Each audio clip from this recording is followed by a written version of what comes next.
E aí, pessoal, tudo bem? Estamos começando mais uma live muito especial, live de segunda-feira, que é sempre com algum comunicador, alguém que, enfim, tá no meio do jornalismo, do entretenimento.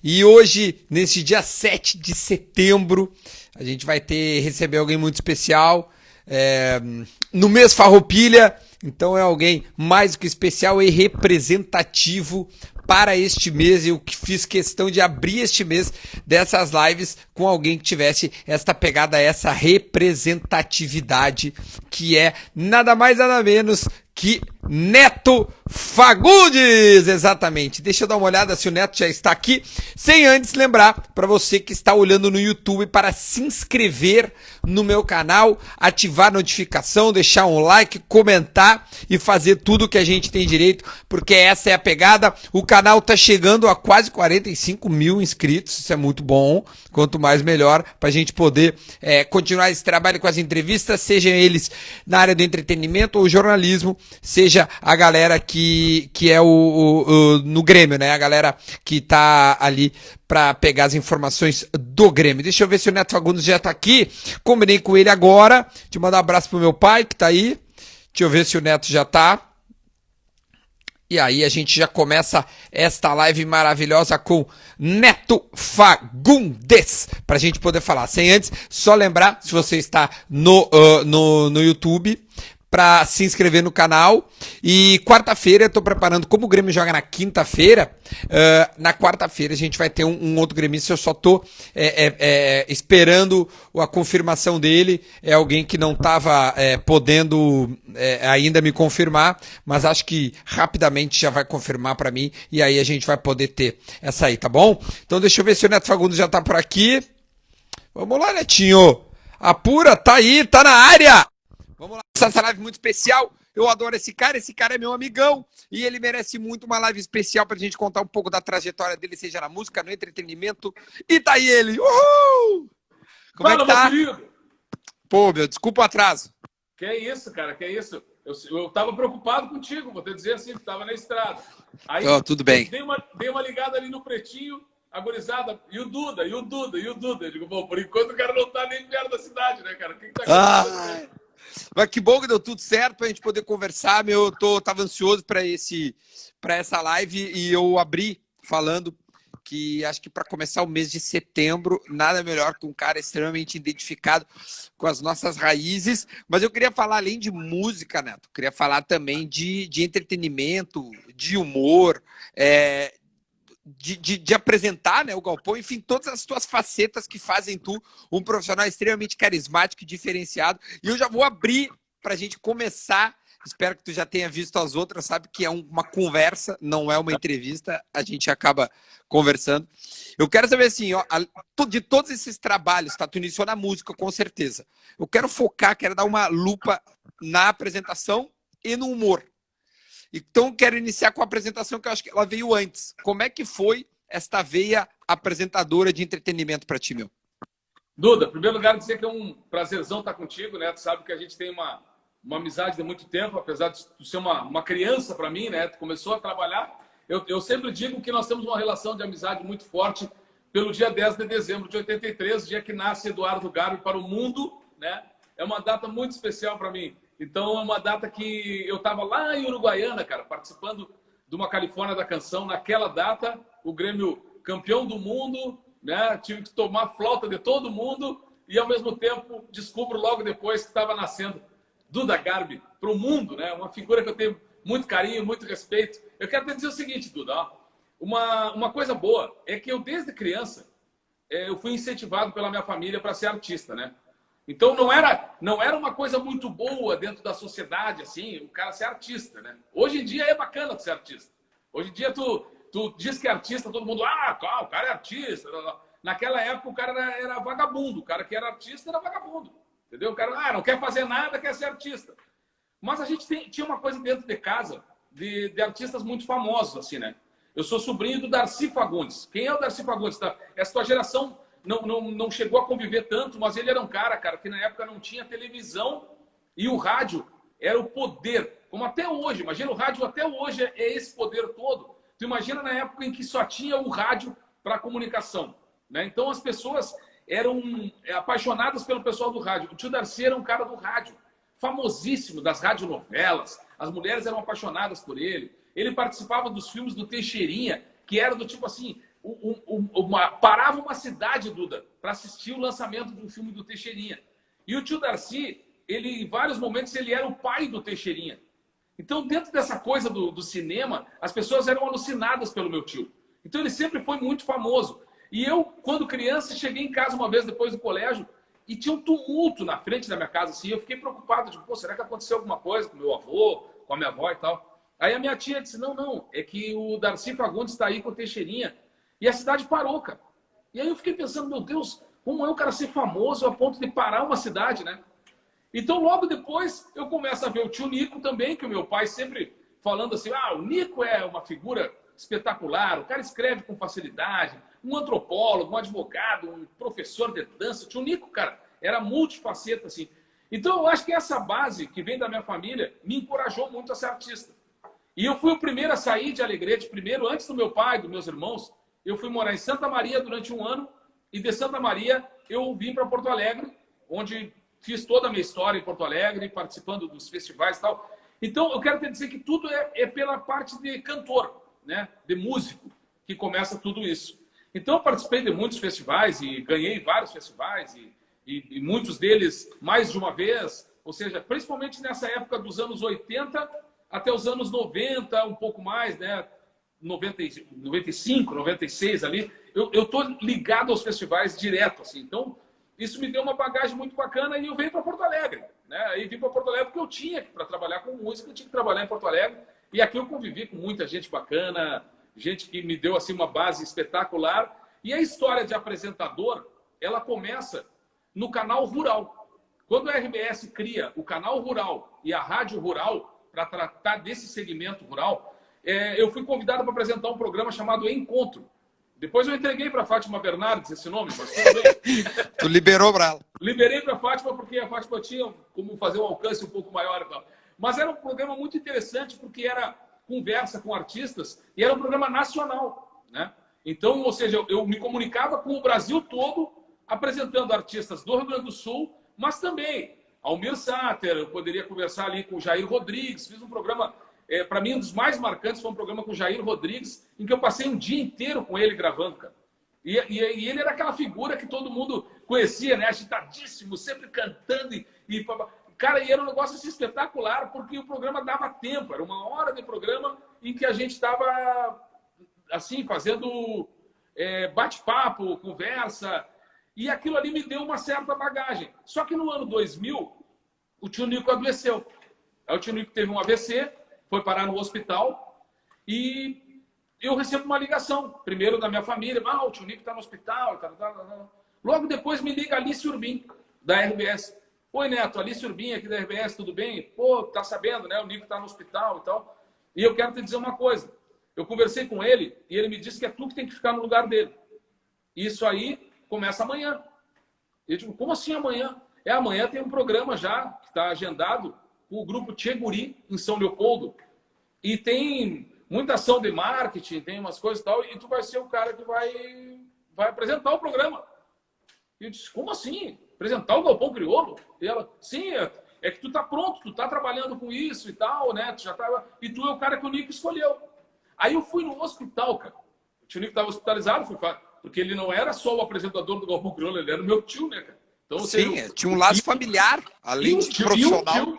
E o tio muito ligado, né, cara? Muito, assim, cantava as músicas dele, ele é autor do Canto Alegretense, autor do Origens, dessas músicas todas, que até hoje eu canto, e foram músicas que no original eu interpretei nos festivais e ganhei prêmio com algumas delas, e eu fui perguntar para ele, diga aí, tio Nico, a Alice me disse que eu vou apresentar o Galpão Crioulo. Ela disse, foi eu que pedi.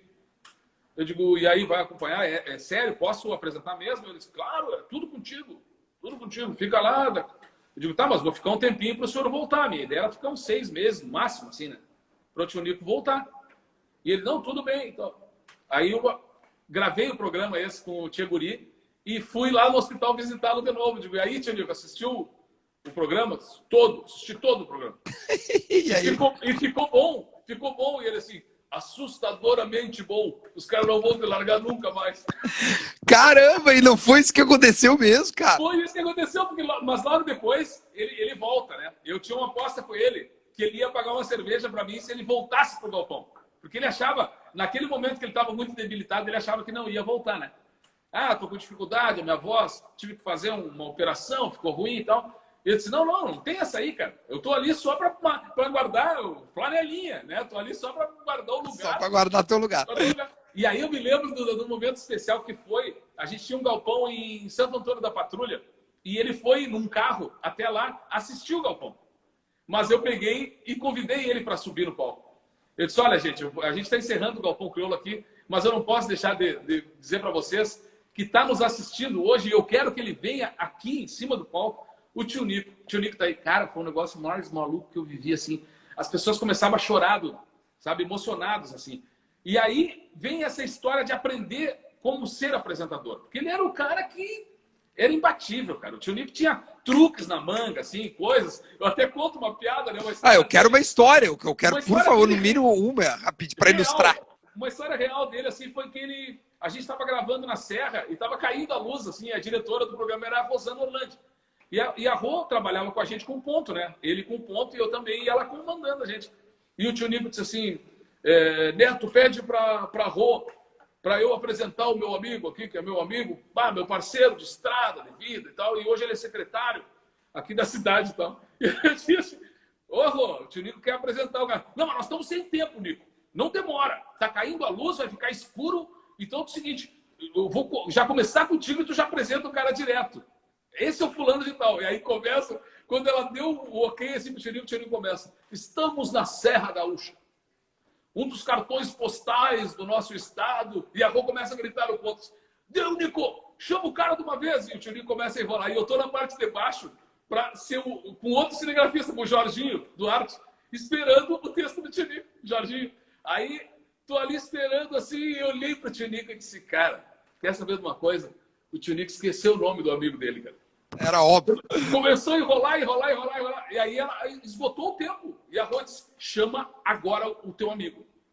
E o Tio Nico olha para mim e disse, Neto, esse cara que tá aqui do meu lado é um cara tão importante para mim e tão fundamental na minha vida que eu me recuso a apresentá-lo. Ele mesmo se apresenta. Aí o cara bem tranquilo, eu sou fulano de tal. E eu te digo, técnica. Neto, ia ficar bravo, não fiz isso antes. Cara, isso é técnica, cara. Isso é magnífico. Isso é magnífico. Dentre todas essas histórias, eu quero que tu conte só aquela. Não sei se tu acha que não tem problema, porque isso aqui pra mim é melhor. Se tu acha que não tem problema, já é um problema. Cara, é que eu acho ela. Conta essa história e depois me responde uma pergunta. Quando tu entende que o galpão daí é teu? Quando tu te sente o apresentador de fato? Porque é o passamento do teu tio, mas até então não sei se tu parecia que tu estava sempre acompanhando. Mas eu quero que tu conte antes aquela história que é a magnífica do prefeito da cidade. Depois me responde. Tá. Uma friaca no interior, assim, né? Todo mundo de poncho, de pala, de manta, mas frio mesmo, assim como tem feito agora ultimamente, umas friacas. E no interior esse frio é maior, porque é muito aberto, né? E a gente chegou para gravar no interior. Então ali encarangados os dois, cara. E o Tio Nico com uma capa, frio, aquele troço frio, assim. E aí ele começou a andar o programa e aí parou. E a Rô disse assim, ó, gente, eu não quero interromper o programa. Eu quero que vocês contem uma história aí, rapidinho, só para eu religar aqui com a unidade móvel, porque o sinal tá ruim do palco. Então, para não parar, depois a gente faz essa cabeça de novo. E o Tio Nico pega o microfone assim e diz, Neto, lembrei de um amigo meu que tinha um toquinho de braço e usava um relógio no toquinho de braço. E eu disse para ele, mas, compadre, por que não usa o relógio no braço comprido? E ele disse, vou chamar a tua mãe para dar corda, de certo, no relógio. Deu um silêncio, Duda, no lugar assim. Um silêncio, ninguém riu, ninguém nada assim. Aí entra a voz da Rô no ponto para nós assim, pelo amor de Deus, Nico, o prefeito da cidade que comprou o galpão não tem um braço. Aí deu aquele silêncio de novo e eu do lado dele, assim, quase explodindo. E ele pega o microfone e fala para todo mundo assim, mas como é que eu vou saber que o homem não tem o braço e o homem está de poncho? Aí é difícil. Eu amo essa piada, cara. Cara, isso é uma história verídica, é isso que é mais absurdo, cara. Não, Cara, e tu vê as saídas que ele tem, cara, sempre fica. E o cara ficou bem tranquilo, cara. O cara não ficou bravo, não ficou ofendido com nada. tá, mais uma só mais uma história. Porque quando ele vai receber a medalha é do governo. Só essa, só mais essa, depois a gente muda de assunto. Porque, cara, isso aqui precisa estar registrado. O governo do estado do Rio Grande do Sul, o governador era o Germano Rigoto. E aí o Germano Rigoto começa a discutir quem ia receber a medalha do mérito Farroupilha, ou uma premiação do governo, um troço grande, assim, né? E aí o Rigoto, que era muito amigo do tio Nico, pegou e disse assim, mas, vem cá, o Nico Fagundes já ganhou esse prêmio aí, essa premiação? Os caras começaram a investigar ali. Não, o Nico nunca ganhou. Ah, mas então, o que vocês acham? Vamos dar esse prêmio aí, essa medalha, esse troféu aí pro Nico Fagundes, cara. Todo mundo concorda? Todo mundo concordou, unanimidade no palácio. E ele bota no Viva Voz para ligar pro tio Nico. O tio Nico tá na sauna. Aí corta pra sauna, o tio Nico atendendo o telefone. Alô? Aí o cara disse, tudo bem, Nico? Germano Rigoto, governador do estado, tudo bem? E aí ele diz, quem é o merda se passando pelo Rigoto? Não, sou eu mesmo. Aí o cara passou todo o tempo falando do Viva Voz, mas duvidando que fosse mesmo o Rigoto, né? E aí ele disse barbaridade, assim, vai a merda, os caras, Aí o Rigoto disse, tá bom, deixa que eu falo pessoalmente com o Nico amanhã, porque isso aqui não vai dar muito certo. Então, cara, essa história do contar causo, o tio Nico lançou muitos livros de causo, muitos discos de causo, e ele era um contador de história, porque ele tinha uma coisa boa, assim, ó, ele inventava as histórias também, né? E eu te digo, Duda, assim, ó, o mais legal é que a minha família do lado da minha mãe, os Vila Verde, são todos contadores de histórias. E outros, eram os caras que faziam histórias, né?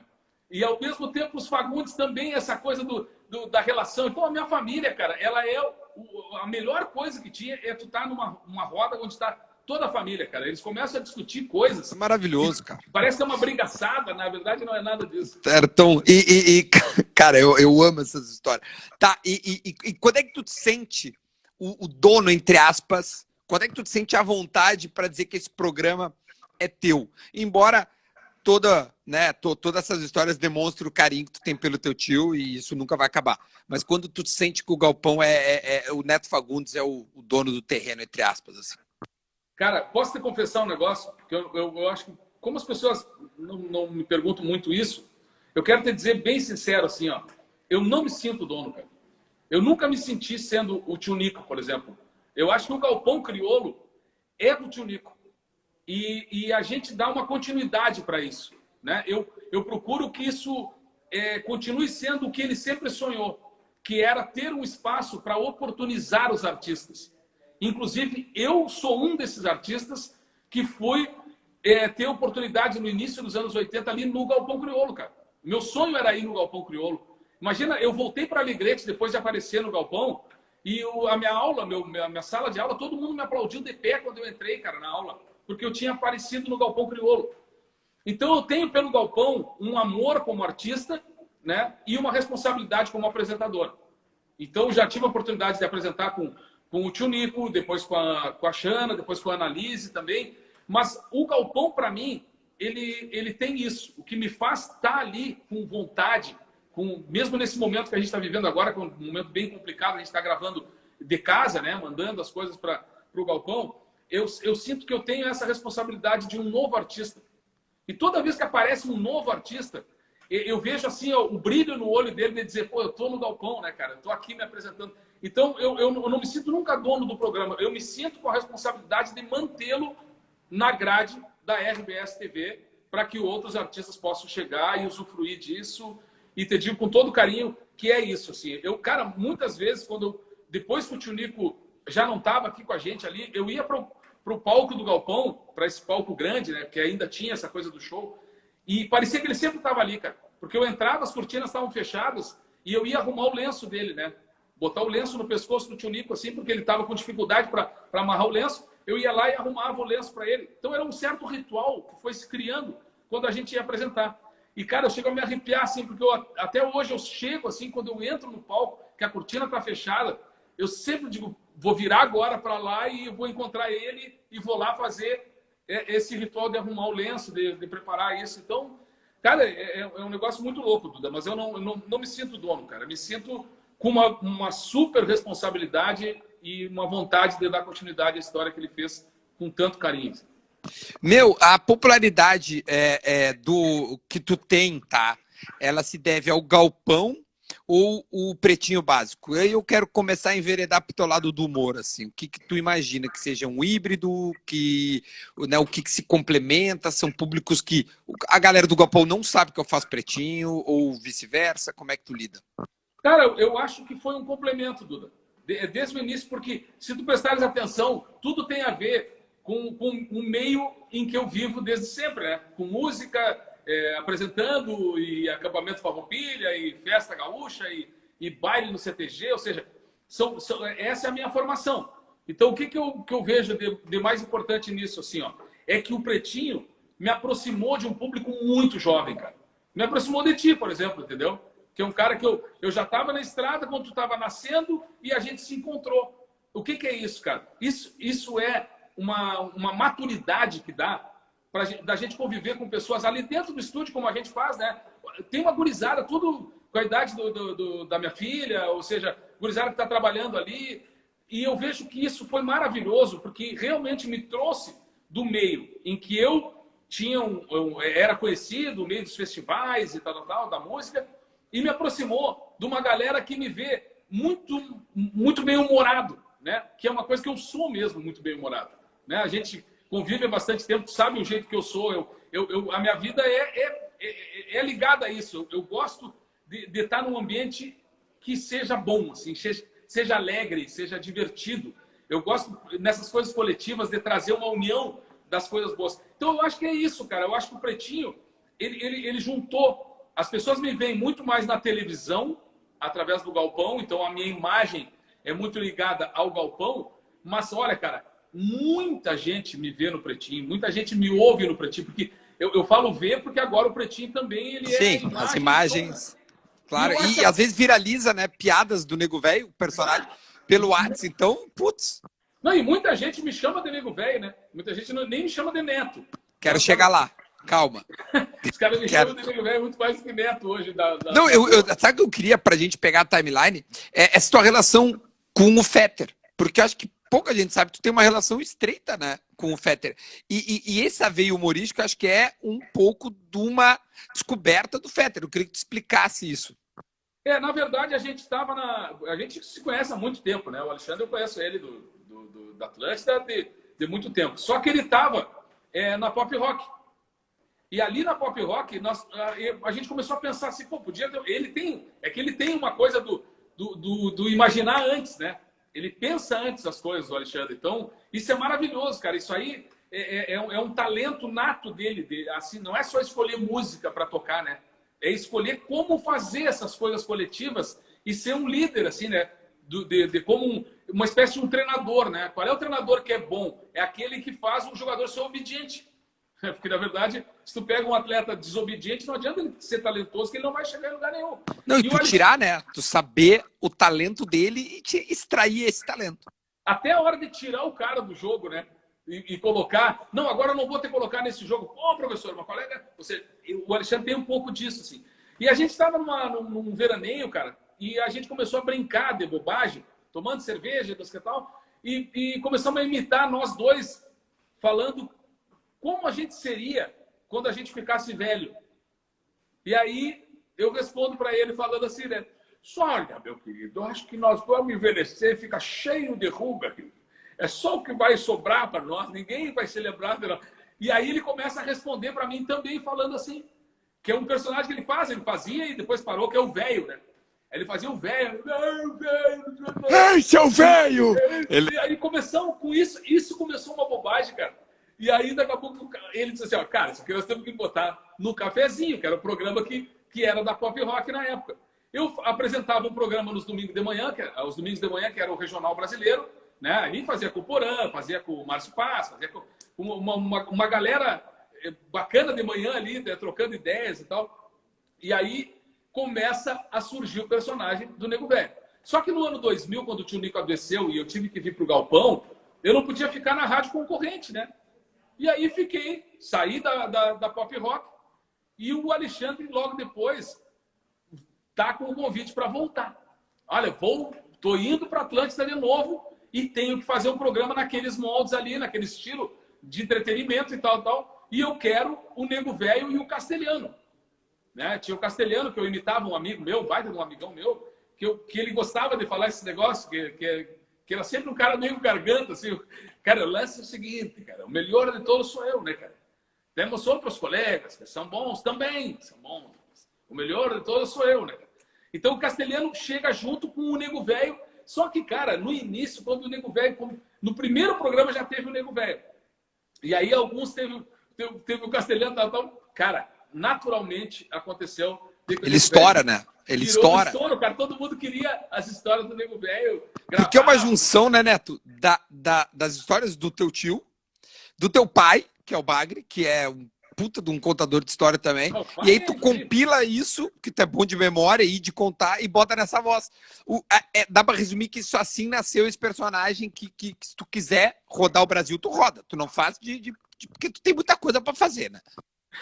É verdade. A gente às vezes não consegue carregar as coisas, né? Tem que criar um projeto que nem eu. Pô, o Rock de Galpão foi um projeto que eu criei aí com a gurizada também. Eles continuaram porque eu não tenho como estar na estrada como eu gostaria. E, pô, é um projeto que eu tenho, assim, maior carinho, né? De estar na estrada com eles, a gurizada que eu gosto.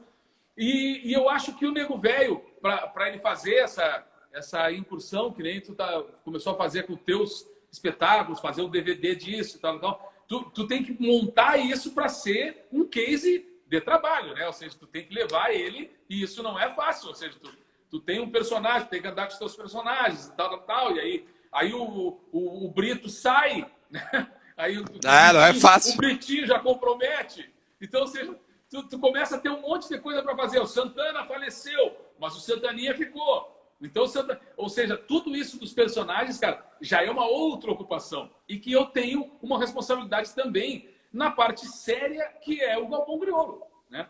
Tanto que o Galpão, as pessoas sempre... Muita gente perguntava, é o teu pai que apresenta contigo e tal, porque eu cuidava dele. Não, é meu tio e tal. E o tio Nico dizia, né? Não, eu era Antônio Augusto.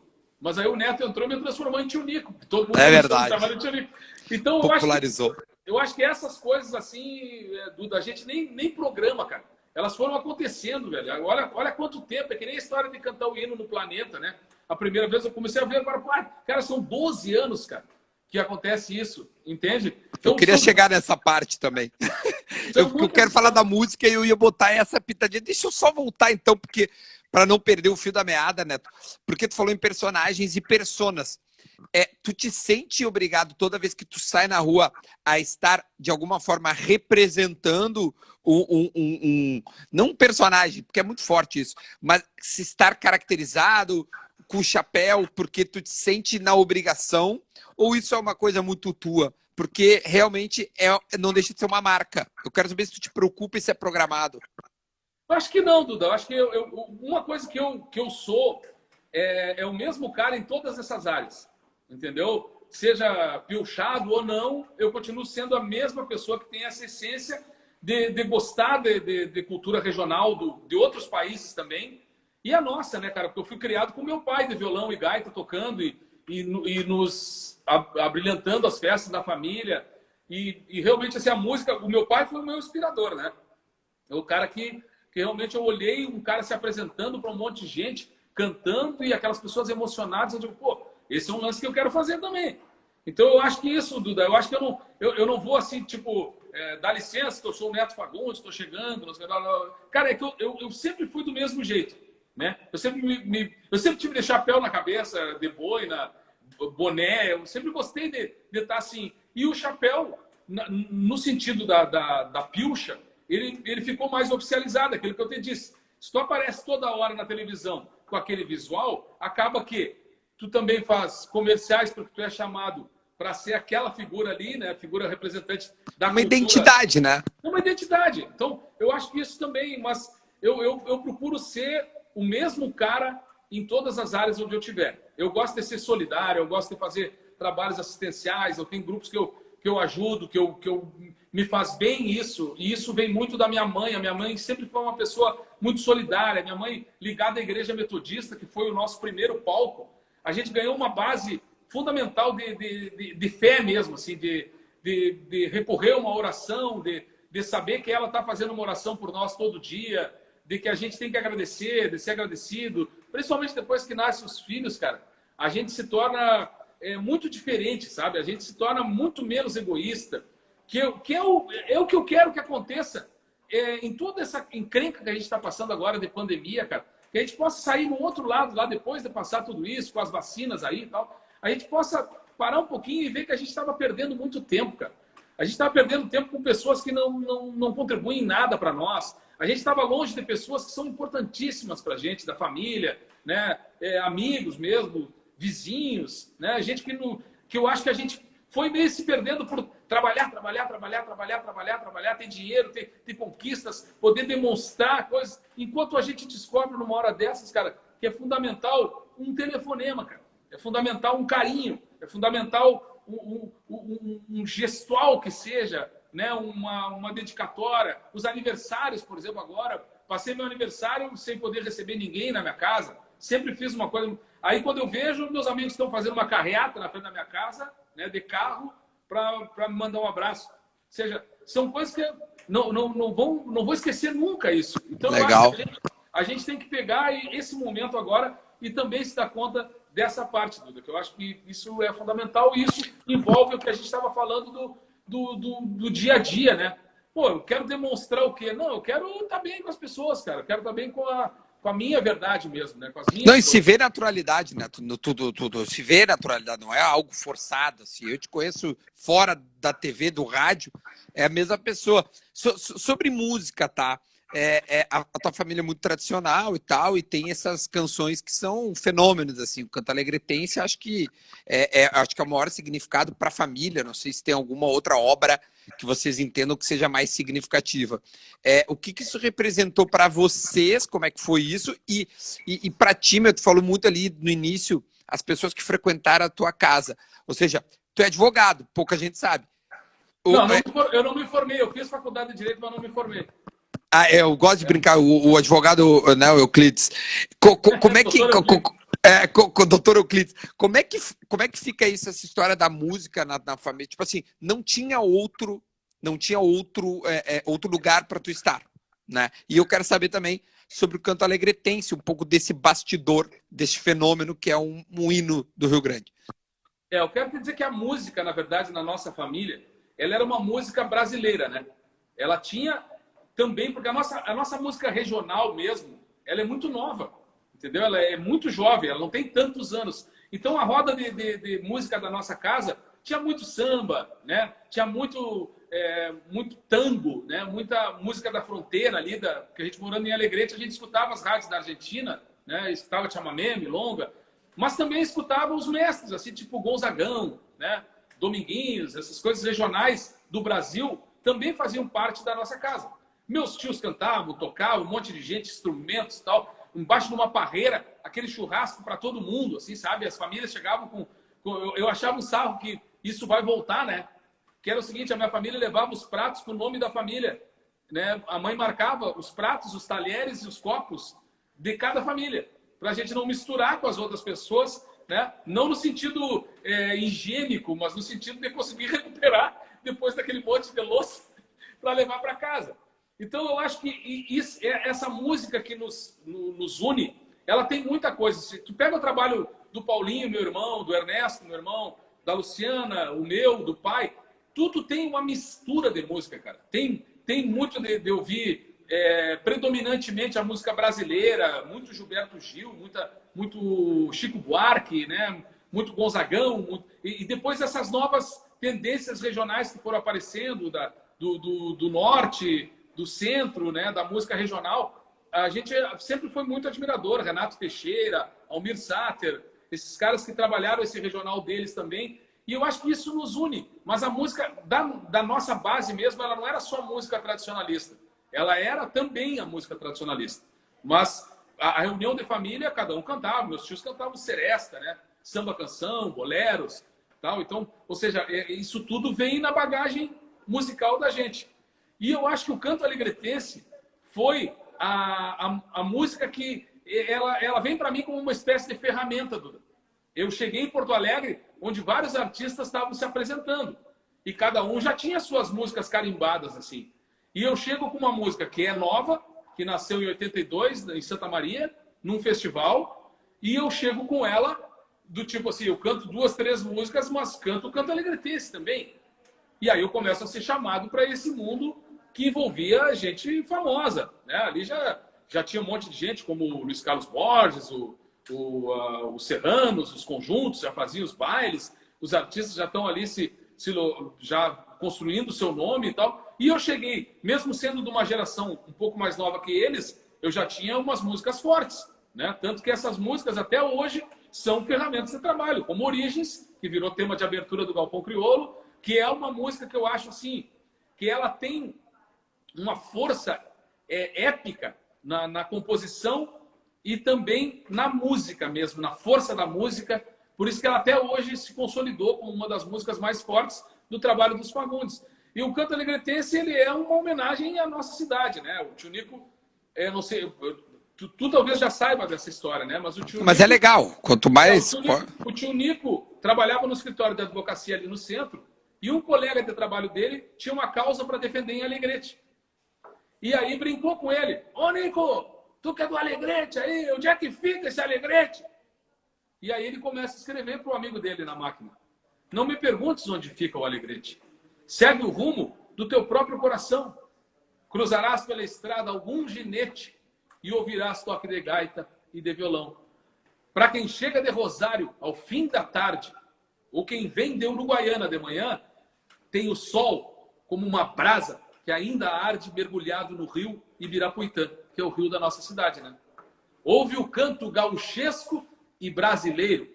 Por isso que eu te digo que as nossas reuniões eram gauchescas e brasileiras. Dessa terra que eu amei desde guri. Flor de tuna, a flor, que é a flor do cactus, né? Da tuna é como se fosse uma fêmea do cactus. Flor de tuna, camoatim de mel campeiro, que é um mel que é ali da região também. E a pedra moura é uma pedra marrom que era do rio Inhanduí, que é o rio da família, né? Inhanduí, em Guarani, quer dizer, tudo que tem I no fim, Y no fim, é rio. Então, é o rio do Inhandu. Então, ali, ele escreve essa letra e o pai olhou aquela letra ali em cima e o tio Nico disse, não, eu tinha dado para o Edson Dutra, dos Serranos, que é o gaiteiro, líder dos Serranos, que era colega do pai, do tio Nico de escritório. Mas o Edson disse para o tio Nico, pai, eu não posso cantar uma música só para Alegrete, porque eu estou fazendo músicas que falam em várias cidades. E a letra ficou ali. E o pai olhou e disse, mas vem cá, e essa letra aqui, Nico? Essa letra eu fiz aí e tal, dá uma olhada. E o pai disse, não, para aí, cara. Essa letra eu vou levar comigo e vou fazer essa música aí. E o pai pegou a gaitinha, cara, em 5 minutos ele fez o canto alegretense. Pegou a gaitinha e já saiu. Só no início ela era uma valsinha, né? Não me perguntes onde ficam lá. Depois ela virou uma coisa mais fandangueira, até porque quando os Serranos gravaram, já gravaram nesse ritmo mais do chamamé, assim, um ritmo mais bailável, né? Mais dançante. E a música toma esse corpo incrível, cara. Ela é gravada em diversos idiomas. Ela ganha até as brincadeiras do guri da Uruguaiana. Ela ganha versões em línguas estrangeiras que assim nos emocionam, cara. E uma história muito, muito linda do canto alegretense foi que o pai, ele mostrou pro tio Nico no início não levou muita fé, assim, tá, mas tu tá exagerando, né? E o pai dizia assim, ó, mas essa música vai imortalizar a nossa família. Essa música aí, um dia, as pessoas vão relacionar a nossa família com essa música. Ele falou isso. Ele prevê isso. Cara, isso é muito forte. Ele ficou meio chateado do tio Nico não ter dito, pá, que troço incrível, não sei lá. E o tio Nico não falou, é boa, tá? O tio Nico sempre foi um grande poeta, né, cara? Aquilo ali pra ele era mais uma grande poesia. Mas pro pai, não. O pai já, visionário, já pensou, não, para aí. Vou apresentar com meus filhos, vou pro palco, o Neto canta, toca violão, o Ernesto de Bombo Legueiro cantando e o de Gaitinha cantando, e nós vamos fazer essa música. A primeira vez que ela é gravada, Neto, é por vocês ou vocês, como por foi por vocês, tá? Por nós, no festival, na como é que foi? Tertúlia de Santa Maria. Aí depois eu gravo ela no disco do Galpão Crioulo, que na época, tipo assim, todos os artistas queriam estar naquele disco do Galpão Crioulo, né? E aí, quando essa música entra no disco do Galpão Crioulo, ela tem mídia da Som Livre, ela tem uma pegada popular, assim, as pessoas conheciam as músicas porque elas eram tocadas na mídia, na propaganda, todo o tempo, né, cara? E aí tem uma história muito bonita também, que um cara de Alegrete, ele tinha um negócio de remates, e ele pegou e contratou um carro de som da cidade para anunciar os remates dele e botou o canto alegretense. Então, cara, as pessoas aprenderam na marra o canto alegretense, assim, porque ela passava na tua casa. E aquilo vai andando, né, cara? Vai tocando. Então é um negócio incrível como essa música, ela mexe com as pessoas. Tem gente que pergunta se existe mesmo o Alegrete ou é um lugar de ficção. Eu disse, não, é a nossa terra. Ele nasceu no Alegrete, né? Na terra do Oswaldo Aranha, do Mário Quintana, do João Saldanha, né? Ou seja, tem muitas coisas que nos dão orgulho. E o mais legal foi isso, que eu estava distante de Alegrete, mas o canto alegretense era o meu cordão umbilical, assim, digamos, né? Aí ela era a minha música, eu fazia show, sempre era obrigado a cantar, e eu canto quase sempre ela, e com muito prazer, porque ela me leva para a minha terra, onde está a minha base, a minha formação, e é maravilhoso. É maravilhoso. Cara, essa história é linda, é muito linda. Sobre o Bagre, meu, os feitos do teu pai também, eles são inúmeros. Além da música, ele é muito identificado com o Inter e tal. Não sei se foi de propósito ou foi uma visão também, enfim, da rádio, porque ele, né, um cara muito brincalhão. Sabe que é colorado, joga ele pra cá e tal. Também eu queria falar um pouco dessa influência do teu pai na tua vida como comunicador. Porque falamos muito do Nico, mas eu queria falar um pouquinho do Bagre. Eu falo do tio Nico porque a gente começou a falar em Galpão Crioulo, né? Mas a minha inspiração como artista é toda do meu pai, né, cara? Meu pai é um cara que ele deu as dicas mesmo, ele foi um cara que pensou muito antes, sempre me incentivou, assim, ficou meio receoso que eu fosse ser artista, ir para Porto Alegre para ser artista, né? Para um cara que queria estar no Alegrete, ser um artista alegretense, né? E a gente, por necessidade, por ter que estudar e ter que sair, e ele pegou e foi na loja de música e comprou um violão para mim. E me deu, eu disse, bom, se tu vai trabalhar com isso, tu precisa de ferramenta. Então tá aqui um violão para ti e vai à luta. Então, eu sou aquele artista que eu vejo muito depoimento de artista, sempre fui contrariado pela minha família, né? Nunca me deixaram ser artista. Eu totalmente ao contrário, né? Eu fui um cara incentivado a ser artista. Então, quando isso acontece, é bárbaro, porque vem uma base. Cara, meu pai é multifaceta, assim, né? Meu pai foi jogador de futebol, né? Jogou salão e campo, e jogou bem. Eu cheguei a brincar com o pai de participar, o Piazinho, jogando bola com ele. Cheguei a jogar futebol com o pai, e o pai jogava muito bem. Onde é que ele jogou algum time? O pai jogou no 7 de setembro, por exemplo, que foi campeão. O pai jogava nos times do Banrisul, aquelas coisas de empresa, né? Jogava no time da cidade, jogou no Flamengo de Alegrete, não o Flamenguinho, né? Mas o Flamengo. Eu fui do Flamenguinho e o pai foi do antigo Flamengo de Alegrete, na época que Flamengo e Guarani fazia os grandes clássicos do interior aí e tal, né? Guarani de Bagé, Grêmio de Bagé, o campeonato tentando sempre subir para a primeira divisão, aquelas coisas que até hoje acontecem, né? Mas o pai foi árbitro de futebol, o pai é advogado, né? O pai foi bancário, o cara, ator, comediante, apresentador, violeiro, toca gaita, compõe. O pai é um artista completo, cara. Mas o pai sempre foi aquele cara na boa, assim, ele nunca tomou frente para se exibir como artista, né? O que ele gosta, por exemplo, discutir política e futebol. Isso é uma coisa, cara, a gente... Teu pai foi vereador, se eu não me engano, ou deputado. O pai foi vereador. Vereador. Vereador em Alegrete, depois ele foi candidato a deputado. Aí ele sempre diz assim, eu tive menos voto do que eu queria e menos voto do que eu precisava. Então, ele sempre dizia umas frases assim. E eu acho que isso, cara, é muito legal porque ele nos deu essa base. Eu, a vida inteira, eu queria jogar bola, né? Eu não pensava em ser artista, eu pensava em ser jogador de futebol. Eu e o Clebinho, né? O Kleber Xavier, a gente envolvido no futebol, né? Para quem não sabe, o Kleber Xavier auxiliar do Tite de seleção brasileira, é um grandíssimo amigo de Neto Fagundes. Meu primo e meu compadre, né, cara? Meu irmãozão. O Clebinho é como se fosse irmão, assim. Como se ele tivesse mais um irmão, esse irmão seria o Clebinho. Então, o futebol, cara, era tudo na nossa vida, assim. Era só falar em futebol. Ou jogar botão, ou jogar na quadra, né? Aí depois a gente jogou areia também, uma época. Começou a dar aquele certo boom do futebol de areia. Começou a jogar... Mas aí... os rumos vão andando, mas não a paixão pelo futebol. Até hoje sou louco por futebol, né, cara? Eu não perco. De uma família colorada, diga-se de passagem, né? Bem colorado. Tem gremistas e colorados, né? O tio Nico era gremista, tem outro, o tio Júlio é gremista, mas tu é um consular, vamos dizer assim, artístico, não sei, o Inter tem isso, né? Sou cônsul cultural do Inter, recebi com muito orgulho do Fernandão, cara, o meu título de cônsul do Colorado. E tem, hoje em dia, a gente tem até um grupo dos cônsules aí, que envolve Daisy Nunes também, mulheres e homens, né? Tem vários, assim. E eu acho que essa história do coloradismo, o pai sempre disse que os filhos teriam a total liberdade de escolher o Inter para ser o time deles. Não, vocês podem escolher o Grêmio aí. Eu quero falar para meus filhos isso. Tchê, desde que vocês escolhem o Grêmio, vocês podem torcer para quem que vocês quiserem. Desde que seja o Grêmio. Desde que seja o Grêmio. Ô, Neto, cara, assim, passou muito rápido, é 7:55, porque realmente foi uma conversa magnífica. Hoje, assim, como é que tu tá fazendo para ser esse artista? Só pra gente terminar, porque a gente falou de tantas coisas que tu faz.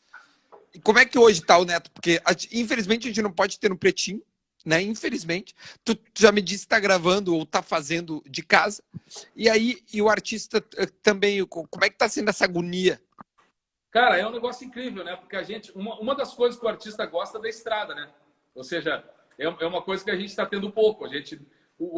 O público, as pessoas, o carinho, o aplauso, né? O abraço, né? Uma coisa que a gente vai ter que se readaptar nesse momento. Então, eu acho que todos estamos aprendendo, cara. Quando tu cria o teu espaço aí, ó, para fazer as tuas lives, para conversar com teus amigos, ou seja, tu tá criando já uma coisa que tu não estava fazendo antes. Então, a gente está reaprendendo, cara. A gente está tentando fazer o melhor possível, melhorando a cada dia. Daqui a pouco tu tem problema de sinal, daqui a pouco não sei o quê.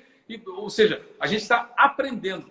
E essa é a palavra fundamental na vida, é quando a gente tem a oportunidade de aprender, cara. E eu acho que eu estou fazendo tudo da maneira que dá, com toda a seriedade. Eu tenho meu pai, minha mãe, minha tia que estão em casa, e eu penso muito neles no momento em que eu cuido do isolamento, né? Tiro a máscara aqui na hora para fazer contigo. Estou me cuidando, a gente não está indo lá no pai, só vai na janela, de repente dá um abraço quando a saudade bate muito forte.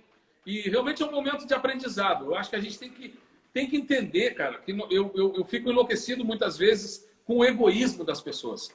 Porque as pessoas às vezes só pensam nela, cara, para onde o nariz dela está apontando, enquanto a gente está vivendo um problema coletivo e que a gente tem que fazer muito bem a nossa parte para que logo, logo a gente possa se readaptar a tudo isso, sem pressa, sem negligência. Se dá para ficar em casa, fique em casa. Não posso, não tenho como ficar em casa. A necessidade me leva para a rua. Tome cuidado, entendeu?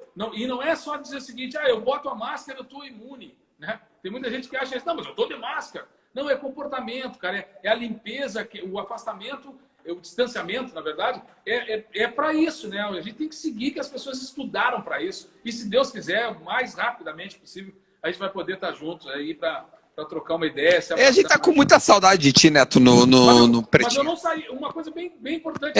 Eu não saí do Pretinho, gente. Pelo amor de Deus. Eu não tô indo, mas eu não saí do Pretinho. E agora já dá para começar aos poucos. Eu sei que o Cris também tem ido lá no estúdio, faz direto. Isso. Aqui, né? Eu acho que agora já dá para aos pouquinhos. Se Deus quiser, as coisas já vão engrenar um pouquinho mais. Eu vou poder dar um pulo ali, fazer uma das vezes. Porque, para quem não sabe, a gente tem um equipamento técnico para alguns, né? Exatamente. E eles estão ocupados, e bem ocupados. Então, eu acho que... Olha aí, ó. Tá tudo aí para... Eu tenho um. Como eu não tenho isso, eu não consigo participar, mas eu, com certeza, estou junto, tenho acompanhado, tenho escutado bastante o programa também, e logo, logo eu vou estar junto aí para a gente contar histórias, os causos do Nego Velho. Cara, magnífico, histórico, fiquei muito contente, queria registrar isso, porque Todas essas histórias estão no YouTube, lá no meu canal, que já está com quase 50 mil inscritos, e que reúne histórias como a tua, o Mr. P, o Potter, o Fetter, pessoas de fora também, o Rica Perrone, o Ale Oliveira, enfim, pessoas do meio de onde eu convivo, que é humor, futebol, entretenimento, o Grêmio, de repente, mais para frente a gente possa até pensar em outra coisa. Então, Neto, tu precisava fazer parte, muito obrigado, tá? Adorei, porque a tua história é maravilhosa. Te agradeço muito, cara. Parabéns aí. Vamos continuar, continuo curtindo muito e escutando as histórias boas aí dos boleiros também, dos jogadores de futebol. Muita história legal para contar. Então, felicidades aí. Veio o Cavani ou não? Pois é, tia, olha, cada pessoa que eu converso me diz uma coisa. Mas, olha, eu já não duvido de mais nada. Eu não duvido de mais nada. Eu já passei, eu já achei que era uma loucura. Hoje eu já, olha, eu já não sei. Como isso está gravado, daqui a um tempo a gente vai ver se a gente está certo. Duda, sem palavras, tá? Prazer obrigado, meu. estar contigo sempre, meu irmão. Valeu, muito obrigado. Neto Fagundes, deixa eu ver se eu consigo finalizar aqui, senão, Neto, eu vou ter que pedir para ti sair aí. Enquanto o Neto sai, eu agradeço do fundo do meu coração toda a audiência, valeu, inclusive a do Neto. Tchau, Netão, beijo para ti, ó. Valeu, fica querido. bem, tu é o melhor, meu. Muito bom, tá todo mundo elogiando aí, porque realmente ele é incrível. Então, assim, se inscreva, compartilhe, dê o like e a notificação. A gente fica por aqui, até a próxima live. Tchau. Valeu!